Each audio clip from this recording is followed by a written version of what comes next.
One of the frequent charges made against religious people is that only religious people need faith. Faith is a crutch. Faith is for the weak. You know, if you can't understand or explain life in rational or in scientific terms, then faith is sort of a fallback plan. But I think that this misses or misunderstands what faith really is. My argument would be that every single person lives by some sort of faith. There simply doesn't exist a person who doesn't live by some sort of faith. Now, maybe that faith is in God, or maybe that faith is in the tenets of materialistic atheism, but still, every single person lives by faith. Let me just give you an illustration of what this might look like. When was the last time you were sick? Think about the process of getting sick and getting better. When you feel sick, it's a subjective feeling that no one else can really understand. No one else can really understand what it means for me to feel sick. I don't really know what's causing it. I don't really know where it's coming from. All I really know is that I don't feel right. I feel sick. My stomach hurts. Okay, so what I do then, if I'm sick, is I make an appointment with a doctor, and I go to the doctor's office, and I trust that doctor knows what she is doing. Why? Well, there's diplomas up on the wall that say that she graduated from a certain university with a certain degree. She's wearing a white coat. She has a stethoscope around her neck. I may even have good testimonial evidence from other people who have visited this doctor that she is very capable and competent to help people feel better. But I'm taking that, I'm trusting that that's the case.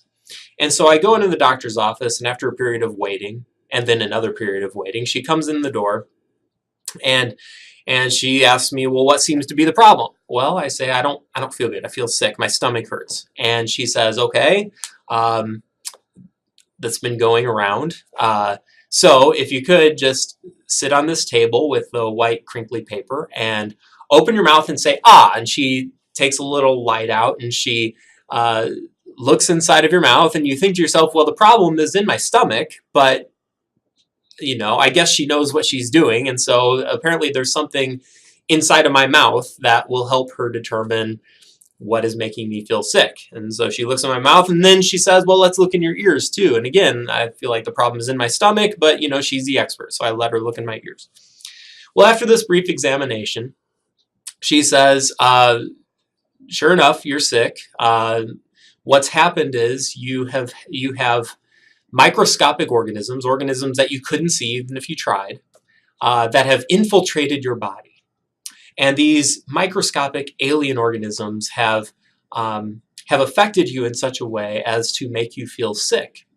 Now, it's not a problem. I know what to do. I'm going to write you a prescription for some drugs, and these drugs will deal with the problem in short order. So she gets out a white pad of paper, a prescription pad, and she writes down in incomprehensible scribbles that you couldn't imagine any human being is ever capable of understanding. She writes down some prescription for medicine that is supposed to make you feel better. So you dutifully take the piece of paper and you go to the pharmacy, and you encounter another person who you don't really know what their credentials are. You don't know what their competency level is. But again, he's wearing a white coat as well, so you assume he knows what he's doing.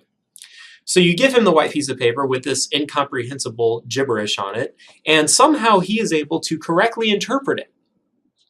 And he comes back from behind the counter with a bottle of pills.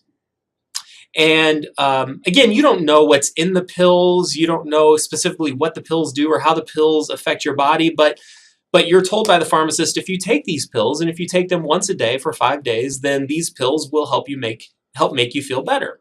And again, you trust that that's the case. And so you take these pills home, and you dutifully put these pills into your body once a day for 5 days.